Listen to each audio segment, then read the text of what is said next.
Hi there, everyone. Welcome to the Art of Business English, where we help you get the language skills you need for business. And today I'm here again with a bit of a long lost colleague. Lloic has come back onto the podcast to join us in the new year for episode 150. Lloic, how are you, buddy?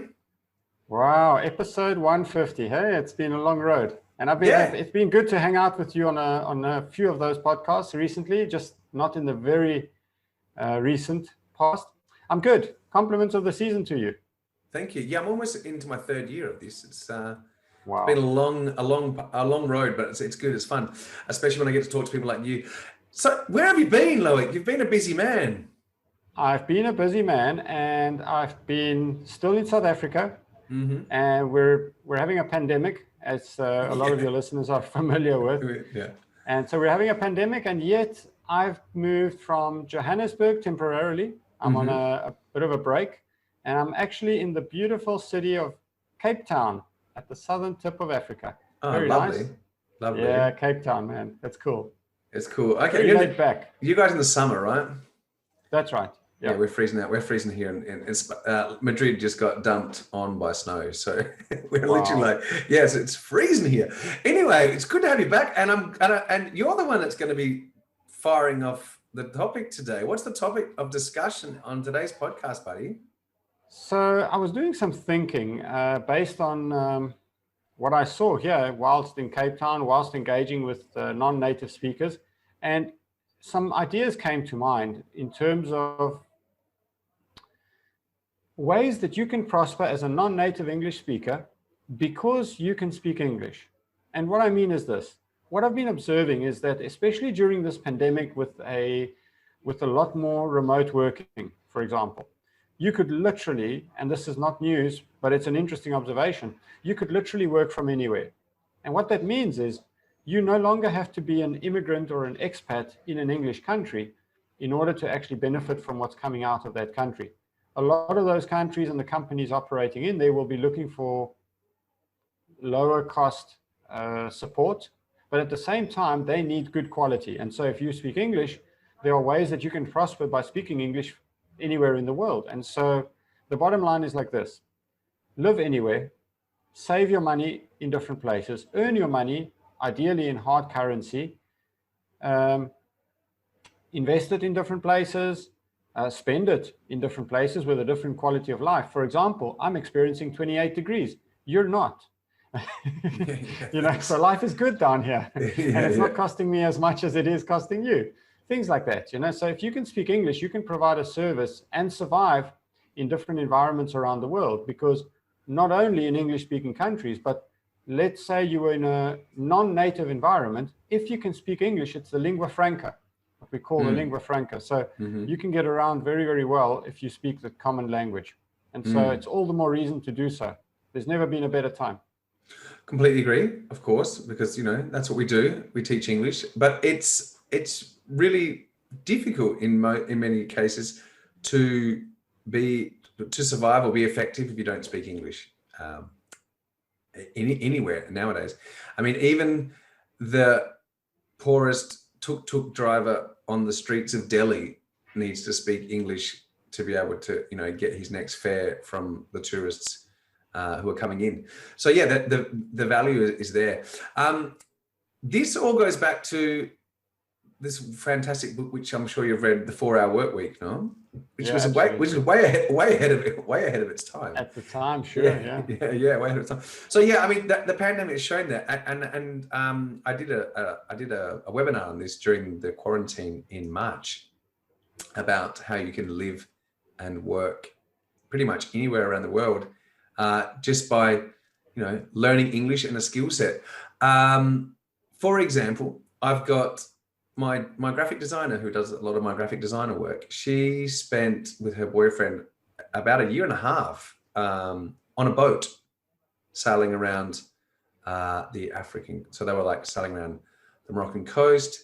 They based themselves in, I think it was Mallorca or Menorca, so the islands off of Spain. Nice. And yeah, so it's I think I spent a lot of time in Formentera, which is a beautiful place to be. So the work that she did is obviously graphic design work. So, you know, all she needed was her laptop and internet connection. And with Right. that, she's able to deliver work anywhere. So that's an example. What are some other, I mean, skill sets or what's some, we refer to it as the gig economy. The gig economy is when you work on the websites such as Upwork or Fiverr and things like that, and you get paid for like doing little gigs. What are some other skill sets that you would use or you would need if you wanted to like work remotely and become decentralized in terms of like not being required in one place? What do you reckon? So here's what I've been noticing is that, and again, this is not rocket science that we're describing. Is that an idiom? It's an idiom, right? Yeah, Rocket science. it's not rocket science. Yeah. But ideally, you don't want to put your eggs in one basket, idiom spoiler, and basically sit in one place with everything happening around you in one location. And that includes where you earn your income and the way that you earn your income. So at the moment, what I'm finding is that simply speaking English is, I mean, it's better than not speaking English, but yes. but basically, students have to level up. And what I mean by that is something you said a little earlier. A skill set in combination or in conjunction with speaking English, as opposed to merely speaking English, which would have set you apart maybe 10 years ago from your peers. So now if you can speak English in a particular subject matter, it makes a big difference. And I think to myself of a particular client I had coming out of Spain, and I'm leveling up again from a gig economy gig to a gig where the gentleman actually owned a boutique online marketing service. And so everything was outsourced. So get this, he's a coordinator. Basically, it's him, his partner, and I think 2 assistants. And together they coordinate a team of 50 gig, if you can think of it in that way, gig employees. So these are people around the world who are employed on a short-term basis to do a particular task.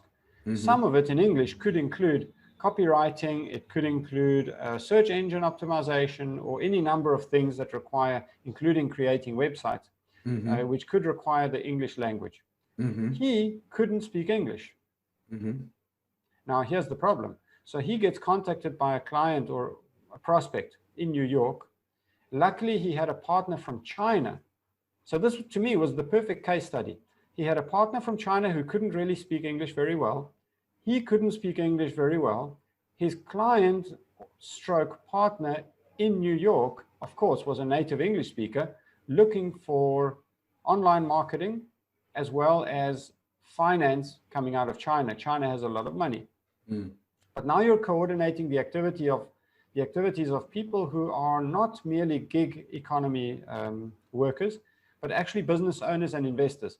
And they needed to speak English. So it's elevating itself, and you're able to gain an advantage in relation to your peers if you can have a specialized skill and or be able to set up a business and speak English. And he was at risk of losing this very, very important deal purely because he really could not communicate with his partners. And so you're missing out on a chunk of business. I completely agree. And it's frustrating. I mean, that a lot of people come to me with this frustration because it's like it makes you lose credibility as well. Yeah. You could be the best at what you do, but if someone comes to you and you really can't communicate effectively with them, there's pretty much no chance you'll do business with them. It's extremely frustrating. So yeah, you're missing out on these international opportunities, and you are you're putting your business, I guess, a bit at risk. And it's really just it's really frustrating as someone who can't like express themselves and you know show people how good they really are. So yeah, I completely agree. And it's important that you have a sound, you know, knowledge of English so that you can communicate. I mean, you don't have to be perfect, you don't have to be native, and you don't have to even have an advanced level, but you need to be able to effectively communicate your ideas and sell your products and services. It doesn't matter if you have a certificate or any formal qualification. I think sometimes a formal qualification, like for example here in Spain, the Cambridge First Certificate or the Cambridge Advanced Certificate is often required by an employer on a curriculum. So it can open doors for you. But I always tell my students the most important thing is how, how confident and comfortable you are at speaking English, as opposed to holding a piece of paper that you can wave around. But then in reality, you really struggle to effectively communicate. But yeah, the gig economy is opening up a lot of doors for people, especially if you're young. And I think a lot of young people who are coming online now have got a decent base, have got a decent foundation of English. So once you start delving into the opportunities, it's really amazing how limitless they are. You can even start, that's another expression, bootstrap, to bootstrap something. You can bootstrap most businesses nowadays, which basically means on a minimal investment, you can start out without much risk to you as an individual. You don't need to invest $50,000, $100,000 in starting up a new business. You could literally, let me give you one example. You could, if you were decent at web design, you could purchase, for example, I use Thrive Themes as my, Thrive Themes is what I use to build my websites. I'm not promoting them in terms, I'm not receiving any money for this, but I use Thrive Themes. I'm just giving you an example.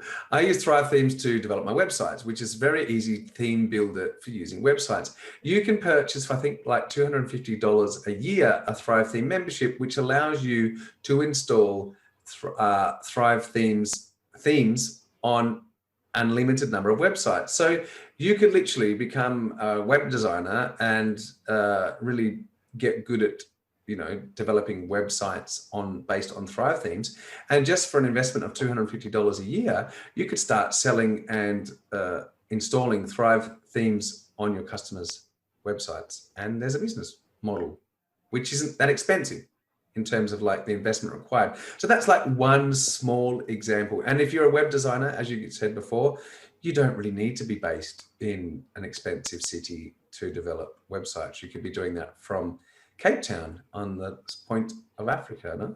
And especially, I'm not sure how strong the rand, which is the South African currency, is compared to the US dollar or the euro, but I'm sure it's not as strong, no? No, and it's that is a very interesting point. So, for example, you can purchase the most amazing, well-built 3-bedroom, 2-bathroom apartment on the 20th floor, overlooking a beautiful beach, 4-kilometer stretch of a sandy beach, looking on the Atlantic seaboard, for the equivalent of about 200,000 euros. Now, 200,000 euros is not pocket change either. However, if you were to get that same view, feeling, and access to infrastructure in a civilized part of the world, it'll cost you a lot more than that. Yeah, it'll cost you like a million euros, yeah, for example. So it'll be a lot. Yeah, it would be a lot. So, and then, you can also, purchase, for example, in Spain, you can purchase especially less now, but we'll see because there's a pandemic. But you can purchase a small flat here, maybe 1-bedroom flat, 60 square meters for 60, 70, 80,000 euros. Okay, it's not pocket change either. You are in Europe, but if you were able to make that investment young, you would rent that property out and then, or entrust it to an agency to look after it for you, and then you would leave Europe and go somewhere cheaper and sunnier, and then you could be living out there, and at the same time, you're having your investment paid down by someone else. So there are lots of little tricks you can do. Obviously, if you're young, maybe if you're 22 or 23 coming out of university, you're not going to have that type of money. But like I said before, the younger generation have a bit better of an English foundation, and that's going to, I think there's this opportunity to live and work in other parts of the world and have an adventure without, needing that much money. It's a time in our lives where there's so much opportunity, and there's very few barriers to setting up your own business or working remotely or joining the gig economy. So that's the point I'm trying to make. What other points have you got on your list of points for us today, buddy? So what I found, if you look at specialized knowledge, and when I say specialized knowledge, let's say specialized vocabulary. What I encountered recently is discussions around property purchases. And one of the hurdles that you find is that estate agents, granted I'm in a English-speaking country, however, you could substitute fast pace speaking on the part of the estate agent for broken English in another part of the country, another part of the world.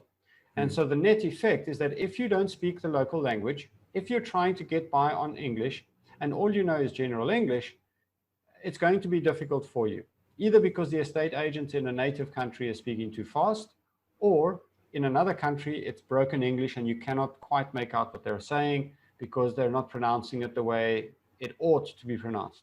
So here's the thing. If you know that some of the keywords of the area that you're looking to be involved in, whether it's property investment, setting up a new business, dealing in online marketing, get to know that particular specific part of the language. And so that comes back to that specialized knowledge, because it enables you to then take part in, whether it's at a high level property investment or at a lower level, being able to take part in the gig economy.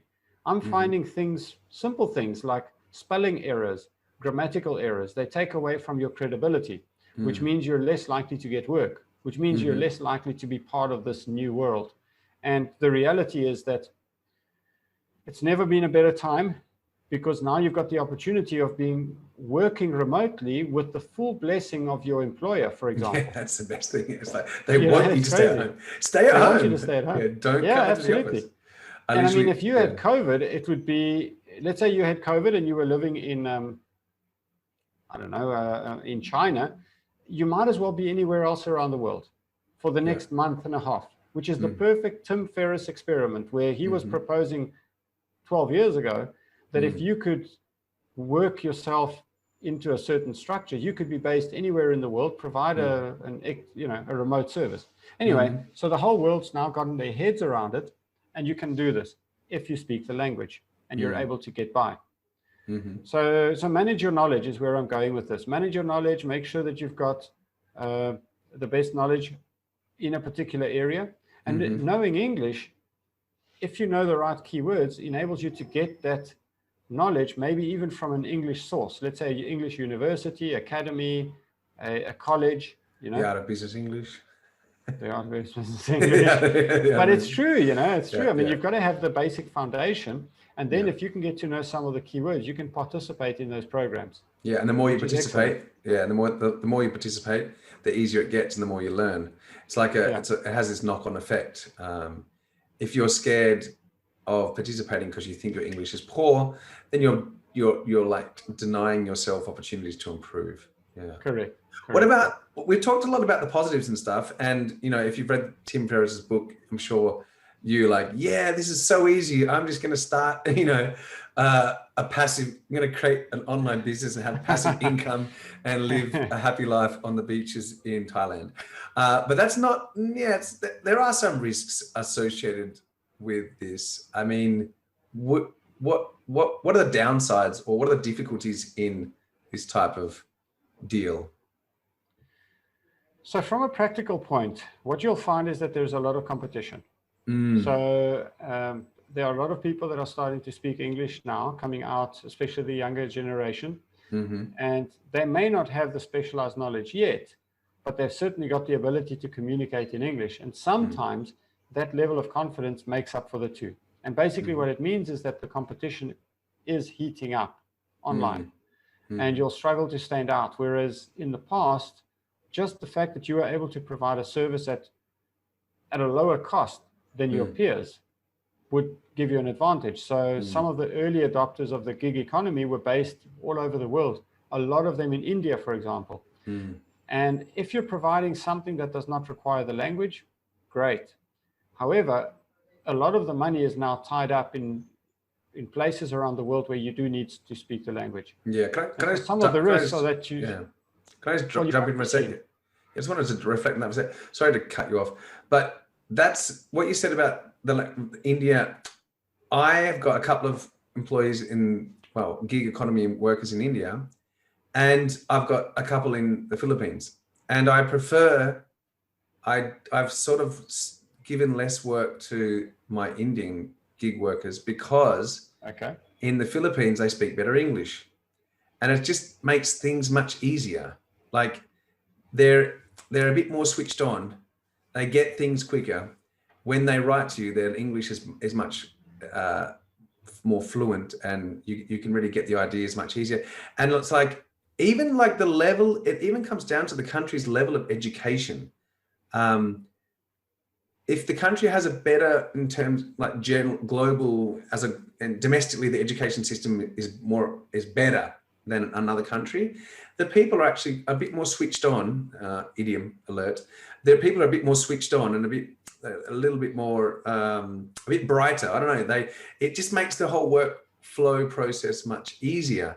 So Spain, for example, has a good education system. So if you can build, if you want to become, if you're in Spain and you want to become a good gig worker, then there's opportunities there, because if you can speak English and you've got this good educational background, then you're going to be a much more effective employee and people are going to want to work with you. And I mean, there are so many options on these websites. You're talking about the competition. Like it's the same as Amazon. You go to Amazon, you're like a toothbrush, and there's like 50,000 toothbrushes that you can buy. So you need to differentiate yourself on some characteristics. Like, why would I buy this toothbrush over that toothbrush? Because there's so many toothbrushes. But once you've got one or two customers, you actually like can build a relationship with them, and they generally just stick with you, especially if it's a long-term sort of gig contract. So if someone's doing video editing for you, they want to, maybe you need that every week. Or if someone's working on I don't know, they help you prepare and upload material every week, or you've got products on your e-commerce store that you need to, like all the images and descriptions that need to be uploaded on a weekly or monthly basis. If you're an effective worker and they can communicate well with you, then they're going to come back to you and keep reusing you. Okay. All right. So sorry, I did interrupt you, so I'll let you continue. Not at all, but it's a perfect example. Yeah. Perfect example. Yeah. So English, especially if you're dealing with native people like myself, as if you're an employee and you're dealing with native people, just that level of communication makes the whole process easier. What other risks? Are there any other risks that you would like to highlight? Look, in terms of risks to where you are, let's take country risk as an example. Mm-hmm. So you might be in a country where you need to get out, but again, you're going to need, and what I mean by get out is there could be political instability, there could be economic instability, and which these are traditional problems, these are traditional reasons for getting out of one country and going into another. Mm-hmm. However, let's say you're not going to a place where they speak perfect English. Let's say you're going from, I don't know, the Asian subcontinent to South America. Mm-hmm. Wow, that's quite a jump. But I'll tell you what, the cost of living is probably somewhat similar. The problem is you're going to have to be able to speak English regardless. So even though you're not going to an English country, you still need to be able to converse and speak a certain amount of English in that other country. So again, it's a lingua franca story. Yeah, it's a language. It's like the default language that will connect people pretty much anywhere in the world. So that's one of the risks of not speaking that language. Mm-hmm. Yeah, so it's absolutely imperative that people learn this common language. Mm-hmm. Another risk that I'd like to highlight is, and this is depending if you're investing in, if you are, if you are investing in property or things like that, yes, or if you do have some online business that you're trying to run, you need to be sometimes there. I mean, you need to be careful that, maybe if you have a small flat that you're renting out, maybe the rentee stops paying, or they damage something, they break something. So that can also put, there's another idiom, a spanner in the works, which spanner in the works, yeah, which can complicate things a little bit. But I guess once you start living this like nomadic gig economy based lifestyle, you're going to really probably not be that, you're going to become less and less focused on material possessions and more about lifestyle. Yes, you would be. So portable skills, what you can put in your head and what you can get out of your head. Mm-hmm. And have you heard the expression, like, if you want, I mean, obviously, I encourage everyone to be have the most have as much knowledge as possible and be professional in their area, their chosen area of work. But to sell a product or service to someone, you only need to know a little bit more than them, if that makes sense. That's Like, right. if I know how to edit the text on a website, but I don't know how to build a website, all you need to do is know how to build a website for them, and then they will give you the job. I mean, people will always pay for a service that will solve a problem for them. So you just need to think about some of the common problems that people are being faced with and how you can help them overcome those problems. So I guess another challenge is a little bit maybe about connecting yourself with customers. How would you, any ideas on that? I mean, you're going to have some sales language in English. Exactly. So what you do is, depending on the industry that you're going to be hopefully getting into, working on, get to know some of the specific keywords and vocabulary, phrases and terminology of that particular industry. Not the whole thing, just enough so that you can instill confidence in the people you're going to be talking to, because that's going to set you apart between yourself and the person who only speaks English. Yeah. Okay. I think Tim in his book actually mentions that. He says if you want to become an expert on something, just like go find the top 3 books and read them, and then suddenly you're like an expert in this topic, which is quite funny. It was a very good book. We'll have to link up to it. Any other points that you would like to share? Not particularly at this stage. I mean, you can find a lot of material online. I think pay attention to. It makes it a little harder. You can't just speak English anymore. You'll have to do better than that. But the good thing is that it's not that much harder. You just focus your vocabulary a little bit and get to speak the phrases. Yeah, there are, more than 7 billion people around. So there is a big marketplace out there. And we have all the tools at our disposal. You can get paid through PayPal. You can set up a Stripe account. You can set up a website in 5 seconds. You can register for free on many of these websites. They only, like the gig economy websites, they only just take a commission from work done. So it's not like the barrier to doing this is very low now. And the best thing is, even if you have a job now, your boss is telling you not to come into work and stay at home, which is exactly what we were trying to do, all of us from the beginning anyway. Well then, thank you, Lloic. Is there anything else you'd like to share with us, buddy? Or is that it? Basically, the summary is? I think the summary is you'd be a fool to not take the opportunity now to learn the language more than any other time in the past. So don't sit at home watching TV. Yeah, unless it's in TV in English with English subtitles. Yeah, which is also very difficult. I encourage people to maybe read is better in English, because often when you try and watch a movie in English, it can be very frustrating for you. So maybe start out a little bit easier by reading some material, and of course listen to the Art of Business English podcast. Well, thank you, Lloic. It's been a pleasure as always having you. I hope to see you back soon. I know you're very busy working on an amazing course or program about project management.